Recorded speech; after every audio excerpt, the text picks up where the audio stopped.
तर रवींद्र धंगेकरांनी एकनाथ शिंदेची भेट घेतलेली आहे। महायुतीमध्ये दंगा नको, धंगेकरांना एकनाथ शिंदे यांनी हे सांगितलेलं आहे। पत्रकार परिषदेमध्ये एकनाथ शिंदे यांनी ही माहिती दिली आहे।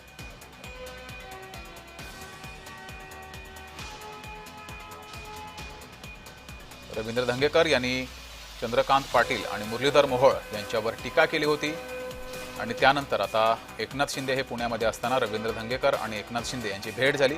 यावेळेस महायुतीमध्ये दंगा नको असं एकनाथ शिंदे यांनी रवींद्र धंगेकर यांना सांगितल्याचं त्यांनी पत्रकार परिषदेमध्ये शिंदेंनी सांगितलंय। तर घायवळ प्रकरणी रवींद्र धंगेकर हे आक्रमक झाले होते। त्यांनी चंद्रकांत पाटील आणि मुरलीधर मोहोळ यांच्यावर टीका केली होती, आरोप सुद्धा केले होते। त्यानंतर राज्याच्या राजकारणात या टीकेवर आरोपानंतर मोठ्या प्रमाणात राजकारण सुरू झालं होतं।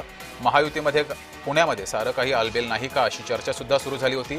त्यानंतर भाजपाच्या काही नेत्यांनी रवींद्र धंगेकर यांना जपून बोलावं असं सुद्धा म्हटलं होतं आणि त्यानंतर एकनाथ शिंदे आज पुणे दौऱ्यावरती आहेत। यावेळेस एकनाथ शिंदे आणि रवींद्र धंगेकर यांची भेट झाली। यावेळेस महायुतीमध्ये दंगा नको असं एकनाथ शिंदे यांनी म्हटलंय। दंगेकरांचं माझं बोलणं झालेलं आहे। दंगेकरांना मी सांगितलेलं आहे की महायुतीमध्ये दंगा नको।